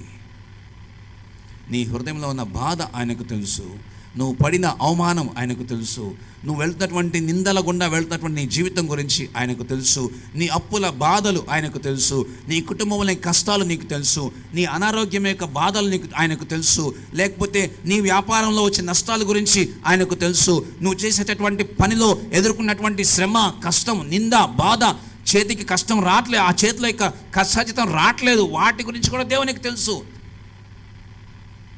అయితే ఒక్కటి చేయాలి, ప్రార్థన చేయాలి. నువ్వు ఎప్పుడైతే ఆయన సన్నిధికి వస్తావో అప్పుడు ఆయన నీకున్న కష్టంలో, నీకున్న బాధలో, నీకున్న వేదనలో వాటిని జయించి బయటకు రావడానికి శక్తి ఇస్తాడు. మీకు మాట చెప్తానండి, ఆయన కష్టాలు తీసేయడు. దేవా నాకు చాలా కష్టంగా ఉందంటే కష్టం తీసేయడు. యేసు ప్రభువు వెళ్ళి గెత్సెమనే తోటలో మోకరించి ప్రార్థన చేస్తున్నాడు, ప్రభువా తండ్రి నీ చిత్తమైతే, నీకు ఇష్టమైతే ఈ గిన్నె తీసేసేయ్ అని ఆయన వేడుకుంటామంటే కారణం ఏంటో తెలుసా? పాపము మీదేసుకోవడానికి ఆయనకు బాధ లేదు. పాపము మీదేసుకోవడానికి, లోక పాపాలు ఆయన మోయటానికి ఆయనకు బాధ లేదు. ఎందుకని? ఆయన ఇష్టంగా వచ్చాడు ఇక్కడికి. నేను వెళతా అని వచ్చాడు. భూమి పునాదులు వేయబడక ముందే, మనుషులు లోకంలో సృష్టించబడక ముందే పాపము లోపంలో ఉంటుందని, మనుషులు సృష్టించిన తర్వాత వారు దేవునికి లోబడరని, అవిధేయత చూపిస్తారని, పాపము చేస్తారని, పాపం వల్ల ఆయన ఈ లోకానికి రావాల్సి వస్తుందని, ఆయన శిలువలో చనిపోవాల్సి వస్తుందని, ఆయన సమాధి చేయబడవలసి వస్తుందని, 3వ రోజున తిరిగి లేవాల్సి వస్తుందని ఆయనకు తెలుసు. కానీ ఎందుకు వద్దన్నాడు? గెత్సెమనే తోటలోకి వెళ్ళి రక్తం కారే అంతగా ఆయన టెన్షన్ పడతా ఎందుకు ప్రార్థన చేశాడు? ఒకటే కారణం, సిలువ వేయబడినప్పుడు తండ్రి తన కుమారుణ్ణి విడిచిపెడతాడు క్షణమాత్రం. ఆ ఒక్కటి వద్దు ప్రభువా నాకు అని చెప్పడానికి, ఈ గిన్నె నా దగ్గర నుంచి తీసేసాయి,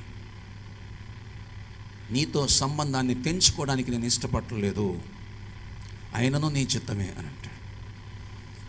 ఆయనను నీ చిత్తమే. అటువంటప్పుడు జాగ్రత్తగా ఒక మాట చెప్తాను. ఏమైంది ఇక్కడ? ఏమైంది అక్కడ? ఆ తర్వాత సంఘటన ఏం జరిగిందో తెలుసా మీకు? గుర్తు చేసుకోగలరు ఏం జరిగిందో? ఆయన వేదంతో ఉన్నప్పుడు తర్వాత ఏమైంది? దూతలు వచ్చి ఆయనను బలపరిచారంట. దూతలు దిగొచ్చారు.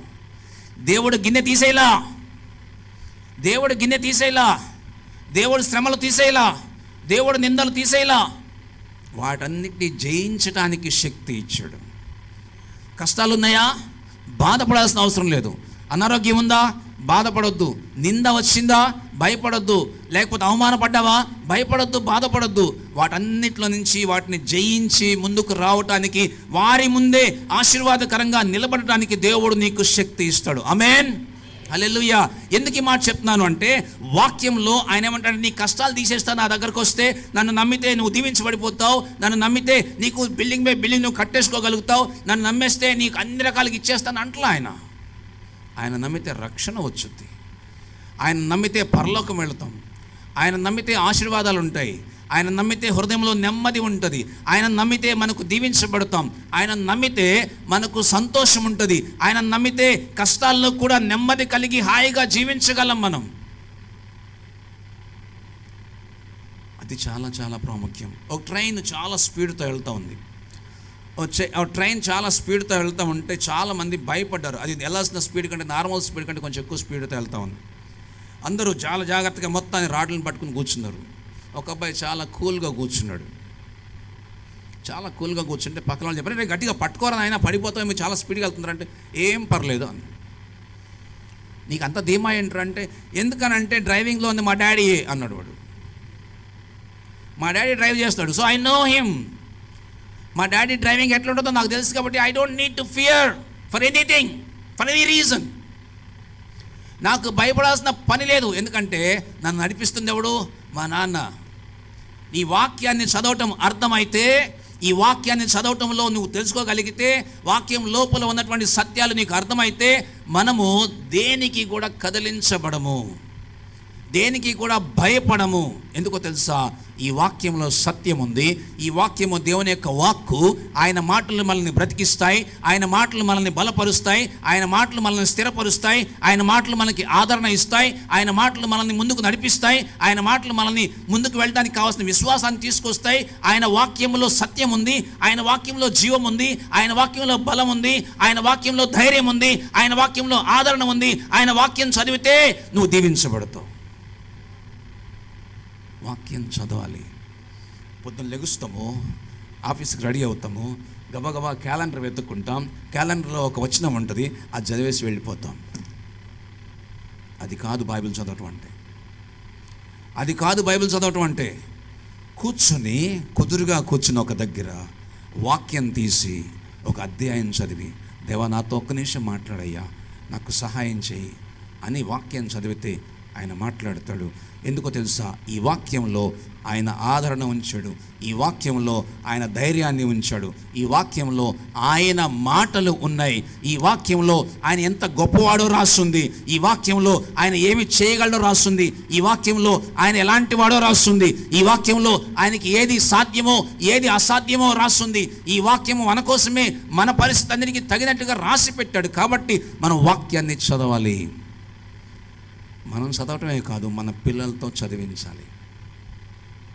ఎప్పుడు మన పిల్లలతో వాక్యాన్ని చదివిస్తాము అని అంటే మనం చదివినప్పుడు.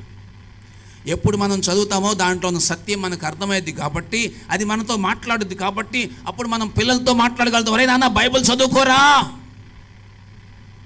ఒక రోజున ఒక పాస్టర్ గారు వాళ్ళ అబ్బాయిని సేవకు సమర్పించి సేవకు పంపించాలని తీర్మానం చేసుకున్నాడు.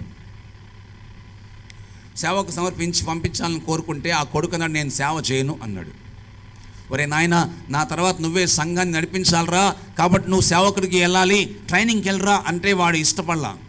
అయినా కానీ వాళ్ళ నాన్న బాధ భరించలేక మొత్తానికి సేవకు వెళ్ళడానికి ఇష్టపడ్డాడు. వాళ్ళ నాన్న వాడిని బైబిల్ కాలేజీలో జాయిన్ చేశాడు. వెళ్ళాల్సిన రోజు వచ్చింది. వాడి కోసం ఒక మంచి బైబిల్ కొన్నాడు, ఓ మంచి జిప్ బైబిల్ కొన్నాడు, గిఫ్ట్ ప్యాక్ చేశాడు. గిఫ్ట్ ప్యాక్ చేసి ఆ కొడుకు దగ్గరకు తీసుకొచ్చి ఆ గిఫ్ట్ ప్యాక్ ఇచ్చి, నాన్న రే ఇది బైబిల్, నువ్వు బైబిల్ కాలేజీకి వెళ్తావు కదా, దీన్ని ఓపెన్ చేసుకుని రోజు చదువు అన్నాడు. వాడికి వెళ్ళటం ఇష్టం లేదు, బలవంతాన వెళుతున్నాడు. సో బైబిల్ తీసి వాడి బ్యాగులో పెట్టుకుని బట్టలు అడుగుని పెట్టుకుని వెళ్ళిపోయాడు. వెళ్ళిపోయేటప్పుడు వాళ్ళ నాన్న వాడికి కొంచెం డబ్బులు ఇచ్చాడు. ఆ డబ్బులు తీసుకుని వాడు కాలేజీకి వెళ్ళాడు. కాలేజీలో వెళ్ళిన తర్వాత ఒక నెల అవుతా ఉంది. వాడు తీసుకెళ్ళిన డబ్బులు అయిపోయినాయి, వాడుకున్నాడు. నెలాఖరులో ఉత్తరం రాశాడు. అప్పటికి సెల్ ఫోన్లు ఇంకా రాలే. డాడీ, నువ్వు ఇచ్చిన డబ్బులు అయిపోయినాయి, నాకు డబ్బులు పంపించు అని ఉత్తరం రాశాడు. వాళ్ళ నాన్న రిప్లై ఇచ్చాడు, రే నేను నీకు ఇచ్చిన బైబిల్ తీసి చదువు అని రాశాడు. వీడికి చాలా కోపం వచ్చింది. డబ్బులు పంపించమంటే బైబిల్ చదవమంటాడేంటి ఈ మనిషి. బైబిల్ చదవలా. ఏది వాళ్ళ నాన్న ఇచ్చిన బైబిల్ పక్కన పడేశాడు, ముట్టుకోలేదని, ఓపెన్ చేయలేదు. ఫ్రెండ్స్ దగ్గర అప్పు చేశాడు. ఒక నెల అయిపోయింది. రెండవ నెల మళ్ళీ డబ్బులు అయిపోయినాయి. వాళ్ళ నాన్న దగ్గరికి మళ్ళీ ఉత్తరం రాశాడు, నాన్న రెండో నెలలో నేను ఫ్రెండ్స్ దగ్గర అప్పు చేశా కాబట్టి డబ్బులు పంపించు అని రాస్తే వాళ్ళ నాన్న అన్నాడు మళ్ళీ సేమ్ అదే రిప్లై, నేను నీకు కొనిచ్చిన కొత్త బైబిల్ తీసి చదివావా అని క్వశ్చన్ పెట్టాడు. వీడికి చాలా కోపం వచ్చింది. డబ్బులు పంపించమంటే బైబిల్ చదవమంటాడు ఇంటి మనిషి. బైబిల్ కాలేజీలో బోల్డ్ అన్ని బైబిల్ ఉన్నాయి, నేను అవి చదువుతా. ఇది మాత్రం తీయట్లే వాడు బైబిల్లో బ్యాగ్లో నుంచి. మూడో నెల హోమ్ సిక్ హాలిడేస్ ఇచ్చారు బైబిల్ కాలేజ్లో. ఇంటికి రావచ్చు, బట్టలు సర్దుకున్నాడు, సూట్ కేసు పట్టుకున్నాడు, ఇంటికి వచ్చాడు. చాలా కోపంగా వచ్చాడు ఇంటికి. రావడం బ్యాగ్ ఇసిరేసాడు ఇంట్లోకి. వాళ్ళ నాన్న ఎదురుగా కనిపించేసరికి గొడవ పడ్డాడు. ఏమయ్యా డబ్బులు పంపించమంటే బైబిల్ చదవమంటావు, నువ్వు ఇచ్చిన బైబిల్ చదవాలా నేను అని వాళ్ళ నాన్నతో గొడవ పడ్డాడు. వాళ్ళ నాన్న ఏం మాట్లాడలేదు, చాలా కూల్గా మళ్ళీ అదే ప్రశ్న వేశాడు, రే నేను నీకు కొనిచ్చిన కొత్త బైబిల్ని తీసి చదివావా? చదవలేదు. బైబిల్ ఏదిరా? బ్యాగ్లో ఉంది, తీసుకురారా. తెచ్చాడు. వాళ్ళ నాన్న వాడు 3 నెలల ముందు వెళ్ళటానికి సిద్ధపడినప్పుడు గిఫ్ట్ ప్యాక్ చేసి ఎలా ఇచ్చాడో అలానే ఉంది. ఓపెన్ చేయరా, గిఫ్ట్ ప్యాక్ తీసాడు, జిప్ తీసాడు. ఇప్పుడు చూడు, బైబిల్లో ఎన్ని పుస్తకాలు ఉన్నాయండి? 67, 72, 39, 27, 66 పుస్తకాలు ఉన్నాయి. ఒక్కొక్క పుస్తకం మొదటి పేజీ. 66 పుస్తకాల్లో ఒక్కొక్క పుస్తకం మొదటి పేజీ. 100 రూపాయల నోటు పెట్టాడు ఆయన. 100 రూపాయల నోటు పెట్టాడు. 66 పుస్తకాలు, ఒక్కొక్క పుస్తకం మొదటి పేజీ. ఆదికాండం, నిర్గమాకాండం, లేవికాండం, సంఖ్యాకాండం, ద్వితీయోపదేశకాండం చదువుకుంటూ పోతా ఉన్నాం. 66 పుస్తకాలు, ఒక్కొక్క పేజీ దగ్గర ఆ మొదటి పేజీలో 100 రూపాయల నోటు పెట్టాడు. 100 రూపాయలు పెట్టిన తర్వాత వాడికి ఇచ్చేశాడు. వాడు ఓపెన్ చేయాలి. వాడు ఏం చేయాలా? ఓపెన్ చేయాలి. ఇప్పుడు చూడరా ఎంత ఉన్నాయండి? 6,000. బైబిల్ తీస్తే తెలుస్తుంది. ఆదివారం ఆరానికి బైబిల్ తెచ్చుకుంటాము. అయ్యగారు చెప్తారు ఆదికాండం మొదటి అధ్యాయం అంటే వెనకాల ఎదుగుతూ ఉంటాము. ప్రకటన గ్రంథం అంటే ముందు ఎదుగుతూ ఉంటాం. దానిలో గ్రంథం ఎక్కడుందో తెలియదు. యెహెజ్కేలు అసలే తెలియదు. నేను ఎందుకు ఈ మాట చెప్తున్నానంటే, బైబిల్ని తీసి చదవాలి. బైబిల్ని తీసి చదివితే రహస్యాలు తెలుస్తాయి. బైబిల్ని తీసి చదివితే దీవెనలు కనిపిస్తాయి. బైబిల్ని తీసి చదివితే ఆశీర్వాదాలు కనిపిస్తాయి. బైబిల్ని తీసి చదివితే దేవుని యొక్క మాటలు వినగలుగుతాం. బైబిల్ తీసి చదివితే దేవుని యొక్క సత్యాలు కనిపిస్తాయి. బైబిల్ తీసి చదివితే మనం వెళ్ళాల్సిన మార్గం మనకు తెలుస్తుంది. బైబిల్ తీసి చదివితే మన కుటుంబం ఎలా కట్టుకోవాలో దానికి కావాల్సిన సూత్రాలు దీంట్లో ఉన్నాయి. బైబిల్ తీసి చదివితే మనం ఎలాగైనా భయపడినప్పుడు, వేదంతో ఉన్నప్పుడు, కష్టంలో ఉన్నప్పుడు వాటిని ఎలా అధిగమించాలో కావాల్సిన జవాబు దీంట్లో ఉంది. బైబిల్ తీసి చదివితే సైన్స్ కనిపిస్తుంది. బైబిల్ తీసి చదివితే చరిత్ర కనిపిస్తుంది. బైబిల్ తీసి చదివితే కావాల్సిన జీవితానికి కావాల్సిన మార్గ సూత్రాలు దీంట్లో ఉన్నాయి. బైబిల్ తీసి చదివితే దేవుడు మన కోసం సిద్ధపరిచినటువంటి మార్గము, ఈ లోకంలో జీవించవలసిన విధానము దీంట్లో ఉంది. బైబిల్ని తీసి చదవాలి. బైబిల్ని తీసి చదవకుండా బైబిల్ సంకలో పెట్టి తిరిగితే కాదు. బైబిల్ సంకలో పెట్టి తిరిగితే ఉపయోగం లేదండి. బైబిల్ని తీసి చదవాలి. బైబిల్ని చదివితే ఇది మనల్ని బ్రతికిస్తుంది. ఈ వాక్యం మనల్ని నడిపిస్తుంది. ఇంకొక మాట మనం చూద్దాం. ఒక్కసారి చూడండి దయచేసి. 127వ కీర్తన 3వ వచనం.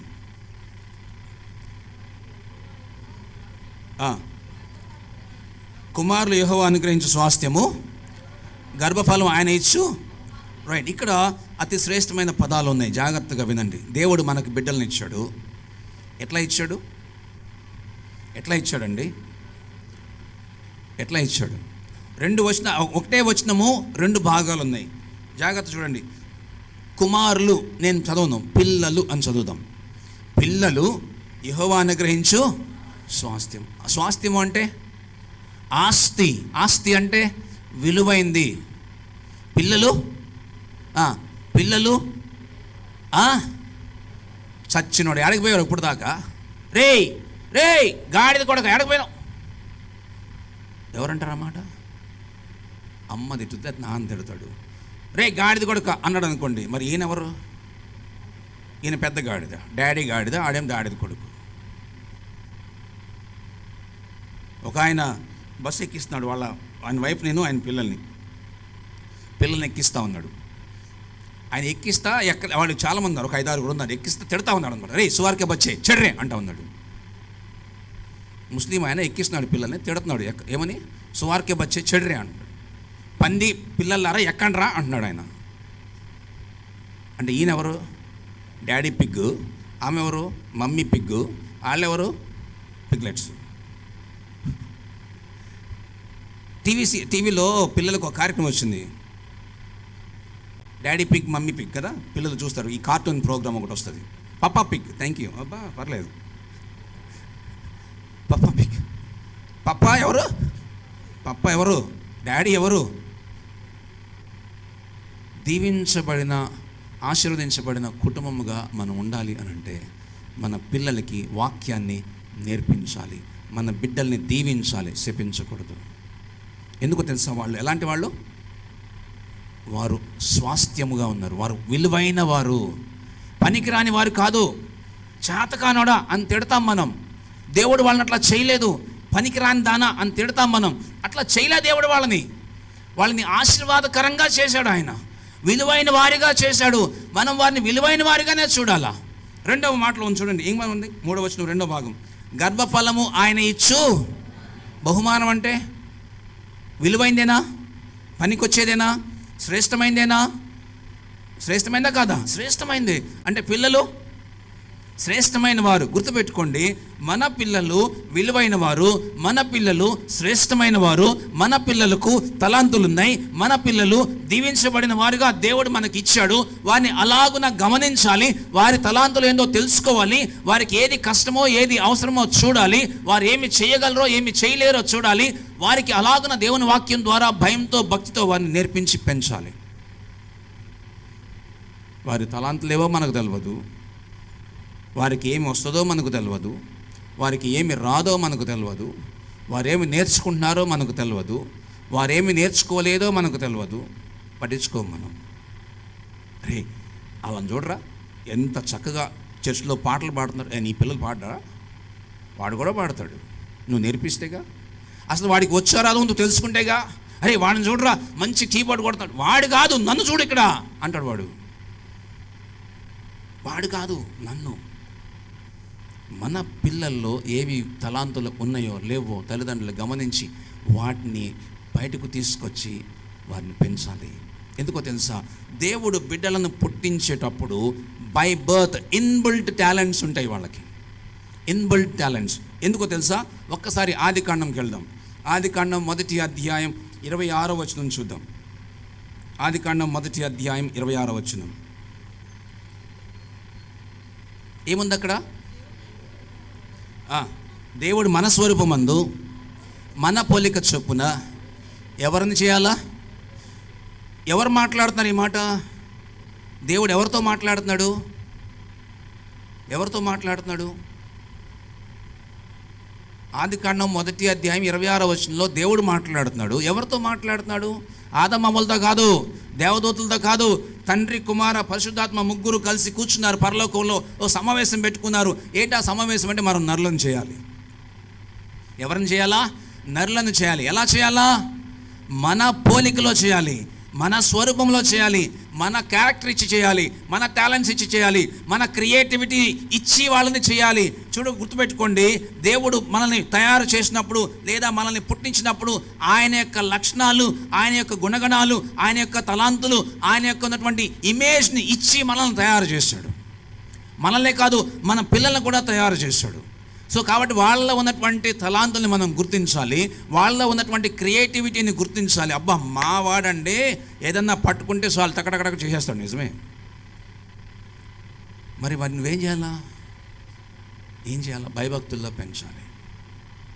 మా వాడ ఏదన్నా ముట్టుకున్నా అంటే నాశనమేగా అన్నీ పగలగొట్టి పెడతాడు. సార్ పగలగొట్టనివ్వండి, ఆ తర్వాత ఏం చేయాలో చెప్పండి వాడికి. ఆ తర్వాత ఏం చేయాలో చెప్పండి. క్రియేటివిటీ నేర్పించండి. పగిలిపోయిన దాన్ని ఏం చేయాలో చెప్పండి. పగిలిపోయిన దాన్ని ఏం చేయాలో చెప్పండి.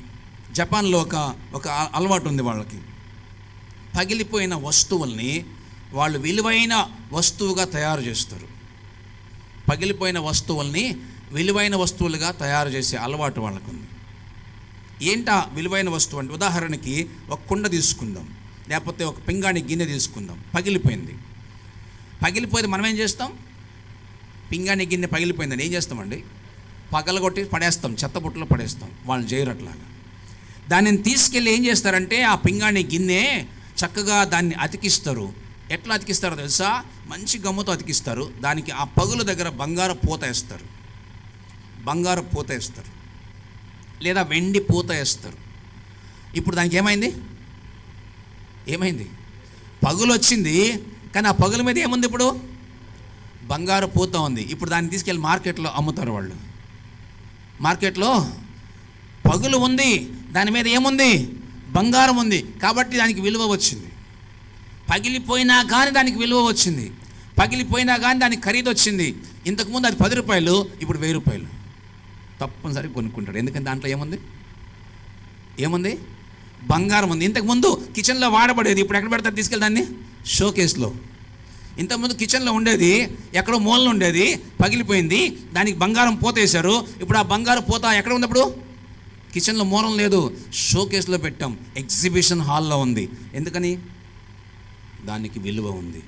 మన పిల్లల జీవితాల్లో కూడా దేవుడు విలువ ఇచ్చాడు. Of course they may be broken. వాళ్ళు చాలాసార్లు కష్టాలు పడవ, తిట్లు తినో, ఏడుస్తూ ఉండొచ్చు, లేకపోతే బాధతో ఉండొచ్చు. వాటన్నిటిలోంచి బయటకు తీసుకొస్తే వాళ్ళు విలువైన వాళ్ళుగా తయారవుతారు. మన పిల్లల్ని దేవుడు విలువైన వాళ్ళుగా చేశాడు, ఆశీర్వాదకరంగా చేశాడు, దీవెనకరంగా చేశాడు. కనుక మనం మన పిల్లల్ని అలాగున తయారు చేయడానికి ప్రయత్నం చేద్దాం. చివరిగా ఒక మాట చెప్పి నేను ముగిస్తాను. దయచేసి ఒక్కసారి తీయండి ప్లీజ్. మీ బైబిల్లో నుంచి ఒక మాట మనం చూద్దాం. మన పిల్లలు భయభక్తుల్లో పెరగడానికి 2 పనులు చేయాలి. అదొక చెప్పి నేను ముగిస్తాను. ఒకటి 34వ కీర్తన 11వ వచనం. 34వ కీర్తన 11వ వచనం చూద్దాం.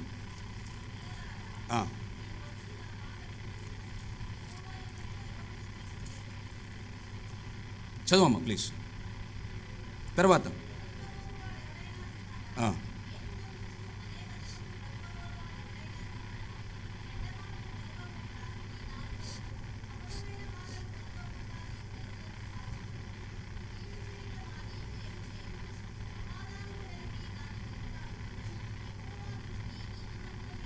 రైట్, ఇక్కడి నుంచి మనము సామెతల గ్రంథానికి వెళ్దాం.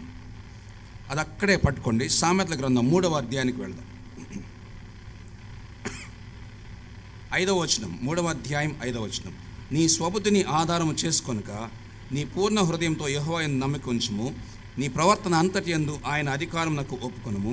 ఆయన నీ త్రోవలను సరళము చేయును. ఆ తర్వాత అనుకోవద్దు, చెడుతనము విసర్జించుము. అప్పుడు నీ దేహమునకు ఆరోగ్యము, నీ ఎముకలకు సత్తువ. తర్వాత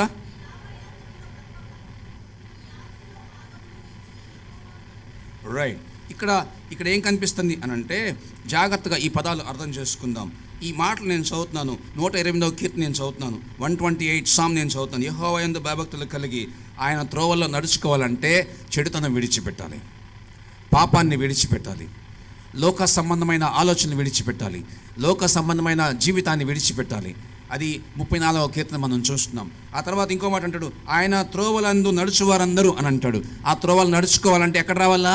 సామెతల గ్రంథం 3వ అధ్యాయంలో 5వ వచనం మనం చూస్తున్నాం. నీ త్రోవలు సరళం చేయబడాలంటే నువ్వు దేవుని సన్నిధికి రావాలా. నీ స్వబుద్ధిని ఆధారం చేసుకోవద్దు, నీ సొంత ప్లాన్స్ కాదు కావాల్సింది. నువ్వు దీవించబడిన మార్గం గుండా వెళ్ళాలి అని అంటే, నీ కుటుంబం దీవించబడిన మార్గంలో ప్రయాణం చేయాలి అని అంటే, నువ్వు దేవుని యొక్క తలంపుల్లోనికి వెళ్ళాలి, దేవుని యొక్క తలంపులు తీసుకోవాలి. దేవా, నీ చిత్తం చొప్పున నా జీవితాన్ని, నా కుటుంబాన్ని నడిపించు అని ప్రార్థన చేయాలి. ఆయన మార్గంలో మనం నడవాలి. ఆయన మార్గంలో నడిస్తే మనం దీవించబడతాం. అయితే ఇంకొక మాట అంటాడు సామెతల గ్రంథంలో, ఒకని ఎదుట తిన్నని అయిన మార్గము కలదు, తొదకు అది నరకానికి, మరణానికి దారి తీస్తుంది. ఇంకొక మాట మనం చదువు, 3వది దయచేసి తీయండి. ఎఫెసీ పత్రిక చివరిది, ఎఫెసీ పత్రిక 6వ అధ్యాయం. ఎఫెసీ పత్రిక 6వ అధ్యాయం 1వ వచనం. పిల్లలారా, ప్రభువునందు మీ తల్లిదండ్రులకు విధేయులై. తర్వాత ఇది ధర్మమే, నీకు మేలు కలుగునట్లు నీ తల్లిని నీ తండ్రిని సన్మానించుము. తర్వాత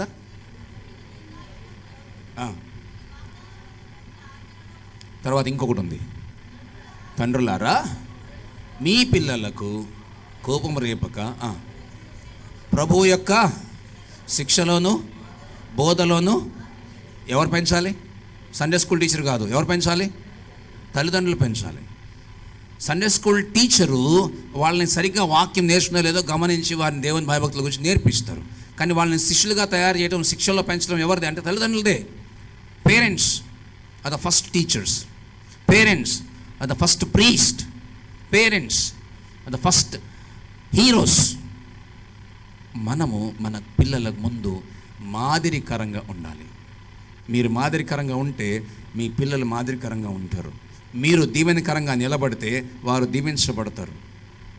మన కుటుంబము ఆశీర్వదించబడిన కుటుంబంగా ఉండాలి అని అంటే తల్లి తండ్రి ఇద్దరు దేవుని యందు భయముతో భక్తితో కలిసి ఉండాలి. అంతేకాదు బిడ్డలకు దేవుని వాక్యాన్ని నేర్పించాలి. ప్రభు యొక్క బోధలో, ప్రభు యొక్క శిక్షలో వారిని పెంచాలి. అలా పెంచినప్పుడు ప్రమాదాల రేషియో తగ్గుద్ది, క్రిమినల్స్ తగ్గుతారు, అనేక మంది బిడ్డలు దేవుణ్ణి నమ్ముకుంటారు. అంతేకాదు మన కుటుంబాలు, మన సంఘాలు ఆశీర్వదించబడతాయి. లేదనుకోండి, మన పిల్లలు ఏమవుతారో తెలుసా? సంఘానికి ప్రమాదకరంగా తయారవుతారు.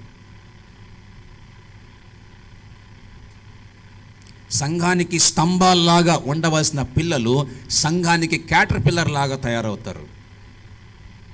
సమాజంలో వారు పిల్లర్స్ లాగా నిలబడిస్తున్న వారు సమాజానికి క్యాటర్ పిల్లర్ లాగా తయారవుతారు, చీడ పురుగులాగా తయారవుతారు. మన బిడ్డల్ని నాయకుల్లాగా తయారు చేద్దామా, లేకపోతే క్యాటర్ పిల్లర్ లాగా చీడ పురుగులాగా తయారవుతుంటే చూస్తూ ఊరుకుందామా? ఎందుకో తెలుసా? దేవుడు ప్రేమించాడు. దేవుడు మన కోసం ఈ లోకానికి దిగి వచ్చింది ఎందుకు అనంటే, మనం పాపములో పడి నాశనం అయిపోకుండా జీవం వైపు వెళ్ళటానికి. మన బిడ్డలు, మన కుటుంబం దీవించబడిన కుటుంబం ఉండాలంటే మారు మనసు పొంది, పాప క్షమాపణ పొంది, మారు మనసు పొంది బాప్తిసం తీసుకుని దేవుని సన్నిధిలో ఎదగాలి. అందుకోసం ఆయన లోకానికి వచ్చాడు. శిలువలో చనిపోయాడు, సమాధి చేయబడ్డాడు, తిరిగి మరణాన్ని గెలిచి లేచాడు. ఆయన అంటాడు కదా, నన్ను నమ్మితే నీకు నిత్య జీవం, నన్ను నమ్మితే నీకు క్రొత్త జీవితం. యేసయ్యను నమ్మామా? ఒకవేళ ఇంకా నమ్మని తల్లిదండ్రులు ఎవరైనా ఇక్కడ ఉంటే, ఒకవేళ యేసయ్యను అంగీకరించని, సొంత రకంగా అంగీకరించకుండా, మారు మనసు పొందకుండా ఎవరైనా ఉంటే, దయచేసి ఈరోజు ఒక తీర్మానం చేసుకోండి. ఇక్కడే యేసు ప్రభువుని అంగీకరిద్దాం. ఈరోజు మన జీవితాలు మార్చుకుందాం, మన కుటుంబాన్ని కట్టుకుందాం, మన బిడ్డల్ని బలపరుద్దాం, వారిని దీవిద్దాం, వారిని ఆశీర్వాదకరంగా తయారు చేద్దాం. తలలోంచి ప్రార్థన చేసుకుందాం. చిన్న ప్రార్థన చేసుకుందాం. ఒక్క నిమిషం తలలు వంచి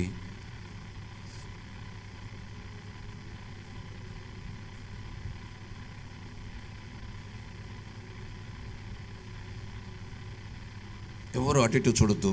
ఒక్క నిమిషం ఆలోచన చేద్దాం. నీ కుటుంబము ఆశీర్వాదకరంగా లేకపోయినట్లయితే, నీవు నీ కుటుంబానికి ఆశీర్వాదకరంగా లేకపోతే, లేదు నీ బిడ్డలకు నీవు ఆశీర్వాదకరంగా లేకపోతే, లేదు నీ బిడ్డలు నీకు ఆశీర్వాదకరంగా, నీ కుటుంబానికి దీవెనకరంగా లేకపోతే, ఈ సమయంలో దేవుని దగ్గర ఒప్పుకుందాం. దేవా, ఇది నా మూలంగానే, ఈ కారణం నేనే, నన్ను క్షమించు నాయన, నన్ను పరిశుద్ధపరచు ప్రభువా. నా బిడ్డలకు నేను మాదిరి నేర్పించలేకపోయాను, నా బిడ్డలకు భయభక్తులు నేర్పించలేకపోయాను, నా బిడ్డలకు నేను నీ యొక్క ప్రేమను చూపించలేకపోయాను, నన్ను క్షమించు ప్రభు అని ప్రార్థన చేయి.